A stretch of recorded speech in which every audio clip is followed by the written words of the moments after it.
नमस्कार, स्वागत है आप सबका हमारे खास कार्यक्रम देश देशांतर में। मैं हूं कवीन सचान। दिल्ली हाई कोर्ट ने शुक्रवार को केंद्र और दिल्ली की सरकार को एक जनहित याचिका का जवाब देने को कहा ताकि गरीब बच्चों को मुफ्त लैपटॉप, टैबलेट या मोबाइल फोन उपलब्ध कराने के निर्देश दिए जा सके, जिसके तहत वो लॉकडाउन के दरमियान ऑनलाइन क्लासेस में इस्तेमाल कर सके। जस्टिस मनमोहन और जस्टिस संजीव नरूला की बेंच ने एक एनजीओ जस्टिस फॉर ऑल की ओर से दायर याचिका पर सुनवाई करते हुए ये नोटिस जारी किया है। इसके साथ साथ दिल्ली नगर निगम के अलावा जो दूसरे नगर निगम हैं और 10 निजी गैर मान्यता प्राप्त जो स्कूल हैं उनका पक्ष भी जानने के लिए नोटिस जारी किया गया है और इन सबको 10 जून तक जवाब देना है। असल में याचिका में कहा गया है कि जब जो राइट टू एजुकेशन का कानून है उसके तहत गरीब बच्चों को भी वही अधिकार मिलता है जो कि दूसरे बच्चों को, और लॉकडाउन के दरमियान जो कुछ स्कूल जिस तरीके से ऑनलाइन या डिजिटल क्लासेस कुछ बच्चों तक मुहैया करा रहे हैं वो दायरा गरीब बच्चों तक भी पहुंचना चाहिए। इसी अहम मसले को समझेंगे आज अपने कार्यक्रम में। हमारे साथ 3 बेहद खास मेहमान जुड़ रहे हैं। मेरे साथ खगेश झा हैं जो कि एडवोकेट हैं, पिटिशनर हैं। खगेश जी, स्वागत है आपका। हमारे साथ सीवी शर्मा साहब हैं, फॉर्मर चेयरमैन एनआईओएस से। सीवी शर्मा साहब, स्वागत है। अपराजिता गौतम हमारे साथ हैं, प्रेसिडेंट हैं दिल्ली पेरेंट्स एसोसिएशन से। अपराजिता, बहुत स्वागत आपका। नमस्कार। खगेश जी, शुरुआत में आपसे करना चाहूंगा, असल में आपको ये याचिका क्यों दाखिल करनी पड़ी, और अगर मैं 3 बिंदुओं को समझूं तो क्या वो महत्वपूर्ण 3 बिंदु हैं जो आपको लगता है कि बहुत जरूरी है, जिसको आपने कोशिश की है कि कोर्ट इसमें दखल दे और निर्देश जारी करे? देखिए, हमें ये सब समझना पड़ेगा कि हाईकोर्ट में जो ये पिटीशन थी, इसमें ये डिसाइड नहीं होना है कि इन बच्चों को मिले या ना मिले, क्योंकि वो इशू ऑलरेडी एक्ट में है और सुप्रीम कोर्ट उसको डिसाइड कर चुकी है। जहां तक बच्चे की राइट का सवाल है, उससे ज्यादा इम्पोर्टेंट ये था कि जब ये कोविड-19 शुरू हुआ, इससे पहले वीडियो कॉन्फ्रेंसिंग से क्लास की कॉन्सेप्ट नहीं था। अगर था भी तो कुछ बहुत ही एलिट टाइप के जो स्कूल्स थे उसमें। अभी हम देख रहे हैं कि स्कूल्स ने, इवन सीबीएसई के भी डायरेक्शंस आए, एमएचआरडी ने भी ली, और ओनली कोविड के लिए नहीं, पोस्ट कोविड भी कहीं ना कहीं ऐसी पॉलिसी जा रही है कि हम हर बच्चे तक हम पहुंचना चाहिए हमें। अब प्रॉब्लम ये हो रही है कि बच्चे के लिए हम लिंक जनरेट करने से हम बच्चे तक नहीं पहुंच पाएंगे, क्योंकि हमारे पास कई सारे केसेस आए जिसमें दिल्ली गवर्नमेंट के नोटिफिकेशन के बेस पे उनको लिंक तो दे दिया गया, बट इक्विपमेंट ही नहीं है उनके पास। एक चीज और है कि बच्चे पे एक पैसा भी खर्चा करना पेरेंट की ड्यूटी नहीं है। एक्ट में पेरेंट की ड्यूटी भी बताई गई है कि उनकी ड्यूटी ओनली बच्चों को स्कूल भेजना है। जो एक्सपेंस का सारा पार्ट है वो स्टेट पे है, गवर्नमेंट पे है, और उसमें से कुछ पार्ट ऐसा है जो कि गवर्नमेंट प्राइवेट स्कूल पे ट्रांसफर कर सकती है। यहाँ पे अच्छा, एक और बड़ा इंपॉर्टेंट चीज है जो मैं क्लियर करना चाहता हूँ फी पेइंग पेरेंट्स के लिए, कि इन सारे ट्रांसफर के लिए फी पेइंग पेरेंट्स से स्कूल एक पैसे चार्ज नहीं कर सकता है, क्योंकि उसके लिए गवर्नमेंट पे कर रही है और स्कूल एक चैरिटेबल ऑर्गेनाइजेशन है, तो सोसाइटी उसके लिए खर्चा करेगी। जो डिफरेंस आता है, तो फी पेइंग पेरेंट्स से अगर लिया जा रहा है इसका खर्चा तो वो गलत है। इसमें सिस्टम यही है कि स्कूल खर्चा करेगा, गवर्नमेंट उसको रिवर्स करेगी, उसमें again central government and state government का 60-40 का शेयर है। ये सारी चीजें एक्ट में दी हुई हैं, और सुप्रीम कोर्ट ने society for unaided private schools में और उसके बाद कॉन्स्टिट्यूशन बेंच ने परामती में 2 बार इन चीजों को रिट्रेट कर दिया कि इन बच्चों का राइट है। लेकिन उसके बाद भी कहीं ना कहीं ऐसा होता है कि एग्जीक्यूटिव में शायद उन बच्चों की बात हम समझ नहीं पाते हैं, जो भी पॉलिसी मेकर्स हैं वो वहां तक पहुंच नहीं पाते हैं, या जो कुछ भी रीजन है, हम कोई नेगेटिव एंगल से ही नहीं कह रहे। तो एक तरह से इस इशू को हाई कोर्ट में एजिटेट करने का यही पर्पस था। इंटरेस्टिंग ये है कि सेम पिटिशनर ने इसी हाई कोर्ट में बुक्स, यूनिफॉर्म, इन सब के लिए पिटिशन दिया था। उसमें भी सिमिलर ऑर्डर आ गए थे कि ये सारी ड्यूटी स्कूल की है एंड देन गवर्नमेंट उसको रिम्बर्स करेगी, और वहां पे एंट्री ऑर्डर ऑलरेडी चल रहा है। अभी जो नोटिस हुआ है सेंट्रल गवर्नमेंट को, दिल्ली गवर्नमेंट को, as well as all the MCDs को और प्राइवेट स्कूल्स को भी, कि ये सारे स्टेक होल्डर्स ये डिसाइड करें कि आखिर इन बच्चों को ये सारे इक्विपमेंट्स कैसे दिए जा सकते हैं, क्योंकि कोर्ट काफी क्लियर थी कि इसमें कोई भी चीज खास डिसाइड नहीं होना है कि इनको मिले या ना मिले। मिले या ना मिले वो लॉ में क्लियर है, लेकिन ये है कि उसका मैकेनिज्म क्या हो, क्योंकि गवर्नमेंट की तरफ से ये भी चीज कि इनको सप्लाई कैसे किया जाएगा, कोविड में लॉकडाउन है तो मतलब ये सब चीजें जो है इसके लिए ये सब बैठेंगे और आपस में जो भी इन्हें डिसाइड करना होगा करेंगे। ओके ओके, शर्मा जी, ये जो जी वैलिड पॉइंट खागे जी कह रहे हैं कानूनी तौर पर और आरटी के हवाले से कितने जी महत्वपूर्ण है इस कोविड एरा में, और वाकई जो रिस्पॉन्सिबिलिटी है, चाहे वो स्थानीय मैं कहूं कि म्युनिसिपल कॉर्पोरेशंस की हो, स्थानीय सरकारों की हो या स्कूल्स की हो, बराबर की जिम्मेदारी। बिल्कुल। आप वकील साहब ने भी सही प्रश्न उठाया है और आप जो कह रहे हैं, देखिए दो चीजें हैं, हमको यह समझने की आवश्यकता है कि शिक्षा का उद्देश्य क्या है, लर्निंग आउटकम्स क्या होने हैं। तो अगर हम ये कह रहे हैं कि हमारे कक्षा 1 का लर्निंग आउटकम ये होगा 1 महीने के बाद, जिस तरह से सरकार ने प्लान किया है, तो सरकार का ये प्रयास है कि ये कंटेंट ट्रांसफर ट्रांजैक्शन टेलीविजन के थ्रू, कंप्यूटर के थ्रू, रेडियो के थ्रू या दूसरे माध्यमों से, माध्यम इसमें इंपॉर्टेंट नहीं है, कई बार रेपिटेशन होंगे। मान लीजिए हमको कक्षा 1 की कोई कहानी पढ़ानी है तो वो हम मूक प्लेटफॉर्म पर भी पढ़ाएंगे, टेलीविजन में भी पढ़ाएंगे, रेडियो के माध्यम से भी पढ़ाएंगे और किताबें भी छाप के भेजेंगे। जो भी उपलब्ध हो बच्चे को उसके माध्यम से वो पढ़ लेगा। इसमें कहीं भी विरोधाभास नहीं है कि सभी बच्चों को जब तक हमने कंप्यूटर अवेलेबल नहीं करा दिया तब तक हमने शिक्षा के अधिकार के कानून का उल्लंघन किया। ये बात बिल्कुल सही नहीं है। दूसरी बात जो झा जी ने कहा कि पूरा खर्च उठाना है और 60-40 और वो सब स्टेट और सेंटर का, देखिए आपको एक चीज मैं बताऊं जिसको कि मैं जानता हूं कि मिड डे मील स्कीम 10 महीने के लिए चलता है। 10 महीने ही बच्चों को भोजन देना पड़ता है, 2 महीने छुट्टी रहती है तो उसका खाने का खर्च नहीं जाता है। सरकार ने यह निर्णय लिया कि इन 2 महीनों में भी मिड डे मील मिलेगा और चूंकि विद्यालय बंद है तो ये मिड डे मील सभी बच्चों के घर पे जाके दिया गया है अनाज के तौर पर। पहले तो पका खाना दिया जाता था। देखिए दो चीजें हमको समझना होगा कि हम हमेशा दबाव ये ना डालें कि चूंकि कानून में लिखा हुआ है कि पूरा खर्च सरकार उठाएगी तो हर एक बच्चे को कंप्यूटर दे। देखिए हम समझ रहे हैं कि 130 करोड़ के देश में जहां 40 करोड़ विद्यार्थी हैं और कोई किसी के कुछ कानूनी अधिकार होगा, किसी का दूसरा होगा, तो हम जब तक ये सब पूरा न करें पढ़ाई शुरू न करें। हम एक इमरजेंसी सिचुएशन में हैं सचान जी, सडनली कोरोना आया है तो हम लोग पूरा प्रयास कर रहे हैं। मैं हम इसलिए बोल रहा हूं कि समाज के तौर पर, मैं सरकार का अंग नहीं हूं, सरकार पूरी तरह प्रयास कर रही है। मुझे मेरा ऐसा मानना है कि सारे बच्चों के लर्निंग आउटकम्स जरूर पूरे हो, जो उनको पढ़ाना है 1 महीने में, जो सीखना है 1 महीने में, उसका नुकसान ना हो, उतना वो जरूर सीखें।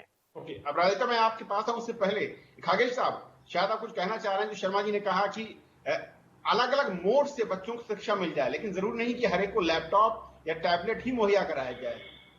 देखिए इसमें हमें समझना पड़ेगा कि राइट टू एजुकेशन एक्ट 2002 से 2009 तक 7 इयर्स तक इंडिया के और वर्ल्ड वाइड बहुत सारे लोगों के काफी सारे रिसर्च के बाद ये एक्ट आया।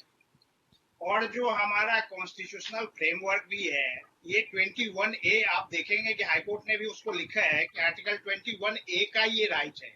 अब अगर कोई पॉलिसी मेकर ये समझती है कि जिस बच्चे के पास पैसे हैं वो तो कंप्यूटर से, वीडियो कॉन्फ्रेंसिंग से, दोनों साइड से इंटरेक्शन से सीखे, और दूसरे बच्चे को हम टीवी पे 1 घंटे दूरदर्शन का प्रोग्राम दे देते हैं और अपने पेपर पे लिख देंगे कि लर्निंग आउटकम है। तो इन चीजों को क्लियर रखने के लिए राइट टू एजुकेशन के एक्ट में ही सेक्शन 8 में लिखा गया था कि जो भी फी पेइंग बच्चे के पास जो भी फैसिलिटीज हैं, आप ऑर्डर में भी देखेंगे कि इवन आईपैड मेंशन किया हुआ है कि अगर आप अपने फी पेइंग पेरेंट्स को किसी महंगी कंपनी की महंगी इक्विपमेंट्स दे रहे हो तो आप उसी लेवल का इनको दोगे।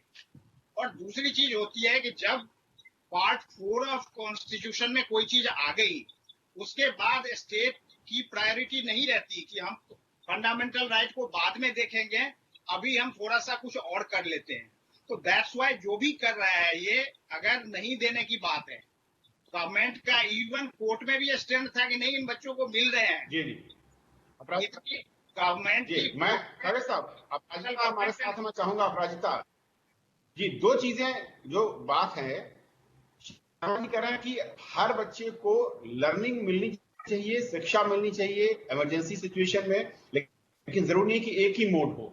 लेकिन खागे साहब कह रहे हैं कि जो आरटी कानून है उसमें साफ तौर पर लिखा हुआ है कि जो आउटकम, जो मोड किसी एक फी देने वाले बच्चे को मिलेगा वही गरीब बच्चे को मिलेगा, उसमें आप फर्क नहीं कर सकते। एक्ट में इक्विपमेंट वर्ड यूज हुआ हुआ है, जो इक्विपमेंट इसको दी जाएगी वही इसको दी जाएगी। अब उसके बाद करके कोई गवर्नमेंट के किसी डिपार्टमेंट का ये सोच है कि पार्लियामेंट गलत था, तो आई थिंक कि पार्लियामेंट ने काफी लंबे डिबेट्स के बाद ये सारी चीजें, इवन कोविड की सिचुएशंस नहीं थी वहां, लेकिन अगर आप तो देखेंगे अगर साहब मैं एक रिएक्शन है तो मैं लौटता हूं आपके पास। अपराजिता। हाँ जी, खगेश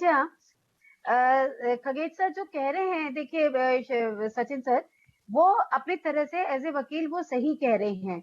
जहां तक मैं आर्टिकल 21A की बात करूं, राइट टू एजुकेशन की बात करूं, बच्चों के फंडामेंटल्स के राइट की बात करूं, खगेश सर इसके लिए अक्सर लड़ते आए हैं और हमने अक्सर देखा है उन्होंने बहुत सारी पिटीशन लगाई है।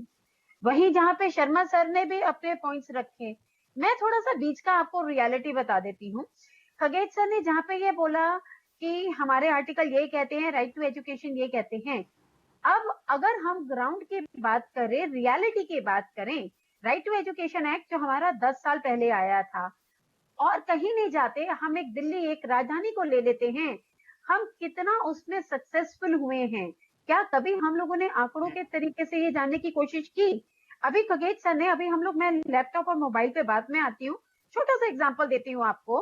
राइट टू एजुकेशन में जहाँ पे 25% बच्चे प्राइवेट स्कूल में जा रहे हैं, आप यकीन मानिए उनके बहुत सारे ऐसे स्कूल हैं, उनका नंबर ज्यादा है, वहां पेरेंट्स को किसी ना किसी तरीके से दबाव में आके यूनिफॉर्म और किताबें खरीदनी पड़ती हैं।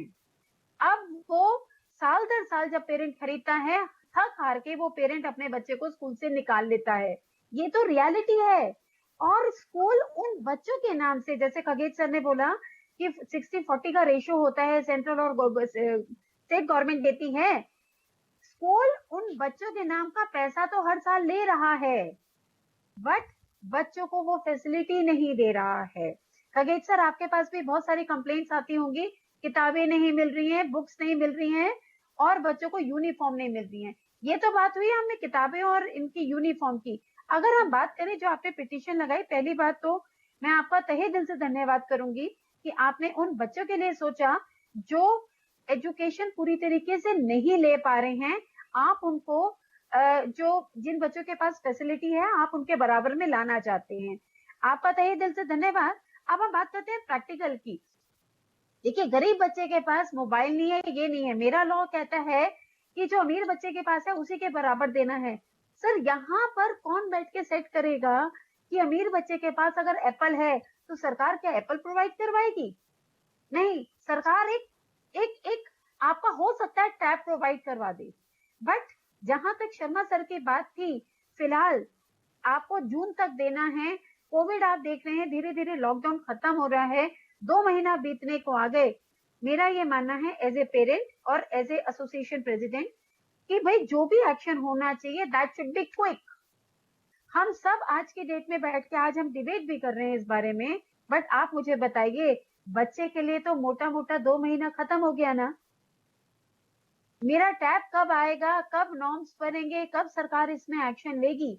जैसे खगेश सर ने अभी बोला है कि वो सेकंड प्रायोरिटी में नहीं डाल सकते, आई एग्री, बट शिक्षा को हमेशा सेकंड में डाला जाता है। मैं तो सेकंड में नहीं कहूंगी, लास्ट प्रायोरिटी में डाला जाता है। हम सिर्फ और सिर्फ एक ऑर्डर निकालने पर बिलीव करते हैं। अच्छा सा ऑर्डर निकाल दिया, सबने वाहवाही लूट ली। कभी हम ग्राउंड में जाके देखें, कभी हम सच में जाके देखें कि प्राइवेट स्कूल में 2000 बच्चों में से, आंकड़ों के हिसाब से तो 25% होनी चाहिए क्या 2000 में से? वाकई में 500 बच्चे गरीब तबके के हैं। मैं यहाँ पर भी फोकस करना चाहूंगी, क्योंकि ये भी रियलिटी है।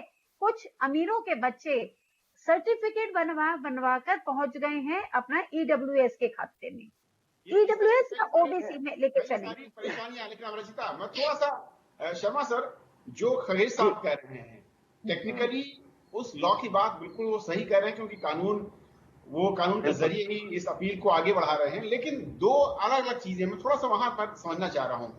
कानून जो कह रहा है वो क्या नॉर्मल कंडीशंस के लिए कह रहा है, और इस वक्त वो हालात उससे अलग इमरजेंसी के हैं, इसलिए वहां पर हम कह सकते हैं कि थोड़ा सा एक लिवरेज मिल सकता है सिस्टम को, एजेंसियों को, या फिर अपनी तरफ से जो प्रयास हैं उसी दिशा में हो रहे हैं, देरी हो सकती है, या फिर मंशा ही नहीं है।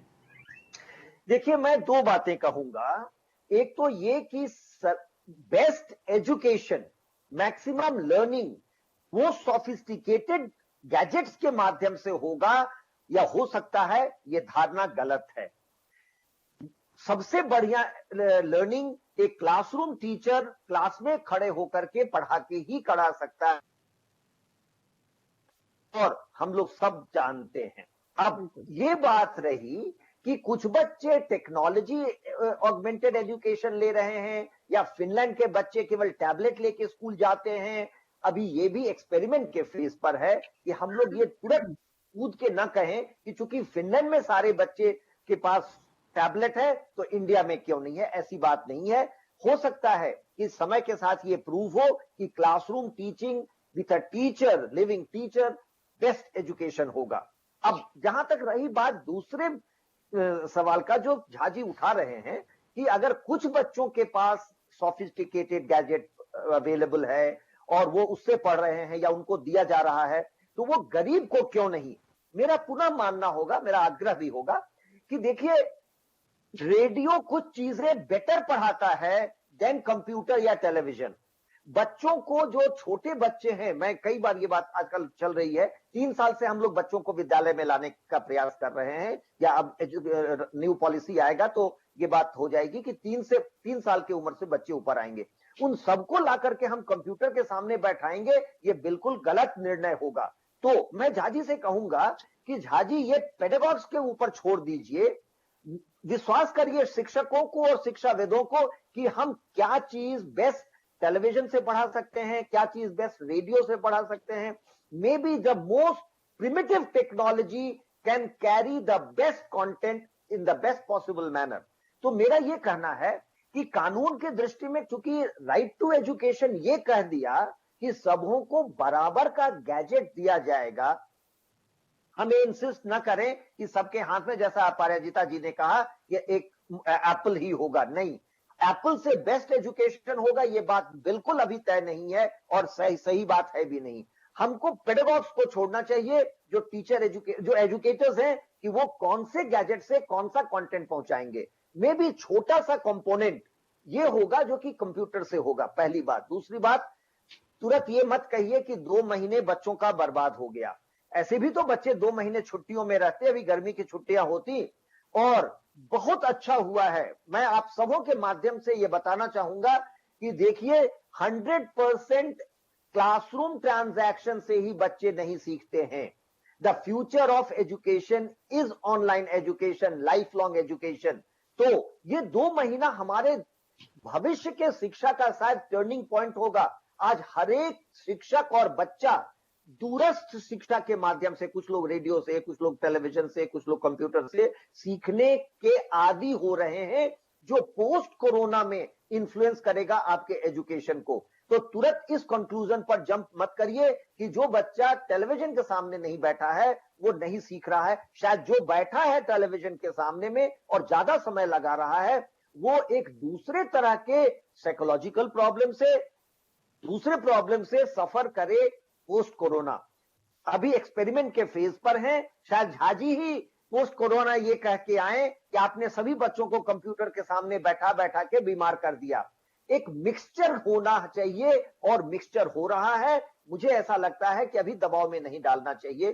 कहना यह चाहिए कि कंटेंट बेस्ट क्वालिटी हो, बेस्ट क्वालिटी कंटेंट सभी बच्चे को पहुंचे, ये इंश्योर करना चाहिए, चाहे आप रेडियो से पहुंचाएं या कंप्यूटर से पहुंचाएं। एक चीज मैं आपको बताऊं, शायद मैं पिटीशन को ठीक से आपको एक्सप्लेन नहीं कर पाया। आप कह रहे हैं, सपोज करिए मेरा बच्चा किसी स्कूल में जा रहा है, ठीक है, सेम क्लास, सेम करिकुलम, उसके लिए वीडियो कॉन्फ्रेंसिंग अच्छी है, और उसी के क्लास के 25% बच्चों के लिए टेलीविजन से अच्छा होगा, और वो भी उन बच्चों को जो कंप्यूटर अफोर्ड नहीं कर पा रहा हो। अगर इस तरह की लॉजिक पॉलिसी मेकर देंगे तो आपको लग रहा है कि इस चीज पे कोई भी, देखिए पार्लियामेंट ने अगर इस पर्टिकुलर लॉ को लेकर के आया ना, हम ये नहीं कह रहे हैं कि आप वीडियो कॉन्फ्रेंसिंग से करो। जब दिल्ली गवर्नमेंट और सेंट्रल गवर्नमेंट MHRD CBSE एक सर्कुलर लेकर के आई, उसमें बहुत बड़ी बड़ाइयां करी हुई है इन चीजों के लिए कि हम तो आगे भी यही करेंगे। अगर आपने ये बड़ाइयां करी हुई है, आप रोक दीजिए ना, ये बहुत गलत है, यही कहना चाहते हैं ना, आंखें खराब हो जाती है या नहीं कर रहे हैं, अभी एक्सपेरिमेंट के फेज में है जाजी। का साइकोलॉजिकल इफेक्ट खराब कर रहे हैं, क्यों कर रहे हैं उनके लिए। मेरा कहना यही है कि जो भी आपको करना हो। अब मैं आ जाता हूं इस एप्पल पे। देखिए, दो अलग अलग कॉन्सेप्ट थे। देखिए, इसका जो पर्पस है वो ये है कि जब किसी स्कूल को, क्योंकि मेन पैसे इसमें देने हैं स्कूल को, गवर्नमेंट उसको वही 1200-1300 रुपए देगी, चाहे वो टैबलेट देता है या चाहे वो एप्पल देता है। अगर स्कूल को लगेगा कि एप्पल देने से हमें इस 25% को हमें एप्पल देना पड़ेगा, तो वो जो बाकी बच्चों को प्रेस्क्राइब करेगा ना, वो सस्ती वाली लैपटॉप करेगी। देखिए, इसका असली फायदा इवन जो फी पेइंग पेरेंट्स हैं उनके पॉकेट पे भी फायदा होना है। वहां जो ये पर्टिकुलर कॉन्सेप्ट है, मैं ये नहीं कह रहा हूँ, देखिए आप एक्सपर्ट हैं कि कौन सा करिकुलम कैसे समझाया जाएगा किसको, मैं उस डोमेन में गया ही नहीं हूँ। मैं ये कह रहा हूँ सिंपली कि अगर किसी पर्टिकुलर क्लास का, दोनों का करिकुलम तो सेम ही है, सिलेबस भी दोनों का सेम ही है। आप जो बच्चे अमीर हैं उसके लिए बड़े लंबे, मैं बता रहा हूँ कि centre as well as state दोनों ही लेवल पे, टॉप लेवल पे बहुत सारे भाषण आए हैं कि ये बहुत अच्छा होता है, ये होता है, वो होता है। और उसके बाद जब देने की बात आती है तो फिर टीवी पे, आप दूरदर्शन पे 1 घंटे की प्रोग्राम होती है, वो बहुत बड़ा होता है। आप भी जानते हैं कि जो दोनों साइड से इंटरेक्शन होगा उसमें, और वन साइडेड आप सुनते जा रहे हैं, वो भी एक ही टीचर एक ही प्रोग्राम दिल्ली के बच्चों को भी पढ़ा रहा है, वही टीवी प्रोग्राम पंजाब में भी जाएगा और वही टीवी प्रोग्राम बिहार में भी जाएगा, और यहाँ पे एक कस्टमाइज होके एक स्कूल पढ़ा रहा है। मैं उन चीजों पे नहीं जा रहा, मैं ये कह रहा हूँ कि एक 40 बच्चों का जो एक क्लास है, अगर उसमें 30 बच्चों के लिए दूरदर्शन जरूरी है तो इस 10 को भी दूरदर्शन दे दीजिए। अगर उस 30 के लिए एप्पल जरूरी है तो इस 10 को भी एप्पल दे दीजिए। और ये क्लियर कट एक डिस्क्रिमिनेशन है, 21A से प्रोटेक्टेड है, और कोविड हो या कुछ भी हो, 21A के लिए कोई एक्सक्यूज नहीं है। मैं बता रहा हूँ, इवन अगर गवर्नमेंट इमरजेंसी लगा देती है आज के डेट में, फिर भी एक्सक्यूज नहीं है। और बिल्कुल। अब मेरा छोटे से 2 सवाल हैं, इसके बाद क्योंकि वक्त कम है, आपने जो याचिका डाली है, क्या किसी भी राज्य सरकार की ओर से, स्कूलों की ओर से इस प्रोसीजर को फॉलो करने में आनाकानी की बात आई है, वो स्वीकार नहीं कर रहे, या टैब या कनेक्शन देने की डिलीवरी को लेकर उन्होंने कहा कि वक्त चाहिए, या वहां पर दिक्कत है? देखिए, एक्चुअल में हो यही रहा है कि जो स्कूल्स हैं, स्पेशली जो प्राइवेट स्कूल्स हैं, वो लॉ को वायलेट कर रहे हैं, और जिनके हाथ में पॉलिसी के इम्प्लीमेंटेशन की बात है, वो कहीं ना कहीं इम्प्लीमेंट करने की या तो उतना इनमें कैपेसिटी नहीं है, या जिस किसी भी रीजन से, तो उसमें वेरियस एक्सक्यूजेज आने लगते हैं इस 25% के लिए कि एक्सपर्ट का ये कहना है, हम बच्चों को SMS भेज के 2 घंटे जो है ना लाफिंग क्लास करा लेंगे, हैप्पीनेस अच्छा है पढ़ाई करने से। तो ये जो इस तरह की वेरियस एक्सक्यूजेज आ रहे हैं, मैं कह रहा हूँ हैप्पीनेस अच्छा है तो सारे को हैप्पीनेस कराओ ना। हम फी पेइंग वाले में भेज रहे हैं तो हमारे बच्चों को क्यों बर्बाद कर रहे हो आप? मैं ये कह रहा हूँ कि राइट टू एजुकेशन में ये भी है कि गवर्नमेंट के पास पूरी पावर है, पूरी करिकुलम को वो कंट्रोल कर सकता है। आप हैप्पीनेस ही दो सारे बच्चों को, नथिंग, नो प्रॉब्लम। लेकिन गरीब के लिए हैप्पीनेस अच्छा है और अमीर के लिए वीडियो कॉन्फ्रेंसिंग है, तो फिर ये जो एंटायर एक्ट है इसको रिपेल कर देना चाहिए पार्लियामेंट को। कोई state government much wider than parliament, वो भी कॉन्स्टिट्यूशनल अमेंडमेंट हुई 2/3 से, इतने सारे एक्सपर्ट आए उसके जगह पे, अगर कहीं पे भी 2-3 NGOs या कुछ एक्सपर्ट कहते हैं कि we know better than what parliament what after all this research. What's your point sir? Valid point. प्राचीनता, बहुत संक्षेप में क्योंकि वक्त कम है मेरे पास। मैं बहुत संक्षेप में बता रही हूँ। चाहे मेरा टीवी का प्रोग्राम की मैं बात करूं, चाहे मैं खगेश सर ने जैसे वो पिटीशन लगाई उसकी बात करूं, सर इन दोनों चीजों का बेसिक है हमारी किताबें। गरीब बच्चों के पास किताबें नहीं पहुंच रही हैं। मैं आपसे बात करते करते कुछ मैसेजेस निकाल रही थी, अगर आप आगे आ रहे तो मैं स्कूल का नाम ले लूं, क्योंकि वहां पे स्कूलों में किताबें नहीं मिल रही हैं। अब आप ये बताइए, कल को आप बच्चे को टैब भी दिलवा देते हैं, या न्यूज आप टीवी चैनल के थ्रू में आप पढ़ा रहे हैं।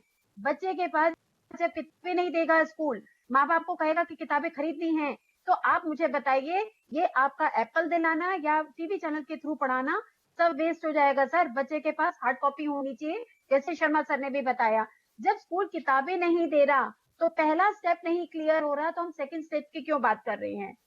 कभी ये भी देखना चाहिए कि उन बच्चों के पास किताबें नहीं है, माँ बाप के पास 5 से 10 हजार रुपया नहीं है किताबों के लिए खर्च करने के लिए। प्लीज इस पे भी ध्यान दीजिए। Sharma ji, closing answer. मैं एक बात झा जी से कहना चाहूंगा, ये बात कई प्लेटफॉर्म पर उठा है और आज फिर उठना चाहिए कि शिक्षा का अधिकार कानून 2009 में जब पास किया गया था तो वो सरकार के 100 दिन के एजेंडे के तहत जल्दी में पास किया गया था। बहुत सारी कमजोरियां हैं राइट टू एजुकेशन में, जिसका अमेंडमेंट होना चाहिए। तो ये एक बात है। दूसरी बात है, पुनः मैं दोहराऊंगा कि किस मीडियम से पढ़ाया जाएगा ये जरूरी नहीं है। हमको लगता है कि हम सब इंश्योर एक बात करें कि सारे बच्चों को बराबर से content transaction most appropriate technology and medium से होना चाहिए। लर्निंग आउटकम्स इंश्योर होने चाहिए। टेक्नोलॉजी क्या है वो इंश्योर नहीं होना चाहिए। जब तक हम भारत जैसे देश में इस बात पर अड़े रहेंगे कि हर एक बच्चे के पास एक ही गैजेट हो, हम शायद कभी भी ये पूरा नहीं कर पाएंगे। ये शिक्षाविदों पर छोड़िए, हम इंश्योर करेंगे कि मेरे कक्षा में अगर 40 बच्चे हैं तो मेरा 40वां बच्चा एक जैसा सीखे और एक जैसे उपलब्धियां प्राप्त करके वो कक्षा पार करे। तो ये निश्चित तौर पर आरटीई का कानून का ये मर्म नहीं है कि हर एक बच्चे को एक ही गैजेट हो। हर एक बच्चे को एक जैसी शिक्षा हो, क्वालिटेटिव एजुकेशन हो, वो इंश्योर करना चाहिए। बस। कागेश साहब, बहुत संक्षेप में, जहां तक बहुत संक्षेप में सर। देखिए, एक सबसे पहली चीज जो इन्होंने बताया 100 डेज में, 2002 में राइट टू एजुकेशन का पहला ड्राफ्ट आया था और पार्लियामेंट ने 2009 में पास किया था। इसके बीच में पार्लियामेंट्री स्टैंडिंग कमेटी, बहुत सारे रिसर्च हुए थे। तो दैट्स एक्चुअली। दूसरी चीज क्या है, हम क्या कह रहे हैं कि दोनों में डिस्क्रिमिनेशन, अगर किस बच्चे के लिए क्या जरूरी है वो उसके पॉकेट पे डिपेंड ना करे। मेरा कंसर्न यही है कि हो गया है कि हम पॉलिसी बनाने वाले पॉलिसी मेकर हैं, अपने बच्चों को वीडियो कॉन्फ्रेंसिंग वाले में भेजते हैं, फिर कहते हैं वीडियो कॉन्फ्रेंसिंग बहुत ही खराब है, एंड देन फिर हम बहुत सारे पॉलिसीज ये बनाते हैं कि इसको हम इधर से सब्स्टिट्यूट करेंगे। देखिए, ये पेरेंट्स को पे ही नहीं करना, गरीबी कहां से आती है? स्टेट को पे करना है, स्कूल को पे करना है। हम क्यों गरीबी की बात कर रहे हैं? और एक छोटी सी बड़ी चीज है कि इसमें स्कूल्स के तरफ से, गवर्नमेंट के तरफ से ये भी आया कि कोविड में हम इनको सप्लाई आखिर कैसे कर सकते हैं। मेरे कहने का ये है, अगर मैं सीधे शब्दों में कहूं, आसान शब्दों में कहूं, वक्त कम है, आप ये कह रहे हैं कि जो भी मोड, जो भी मीडियम, जो भी कंटेंट प्रोवाइड किया जाए किसी एक क्लास के बच्चों को, वो बराबर मिले, चाहे वो ईडब्ल्यूएस कैटेगरी का हो या फिर किसी दूसरी कैटेगरी का। और यही आपकी लड़ाई है।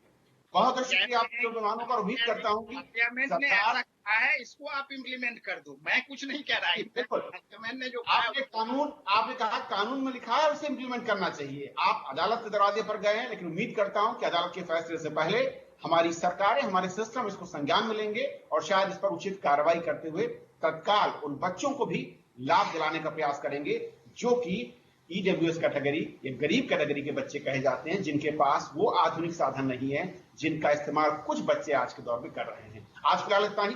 नमस्कार।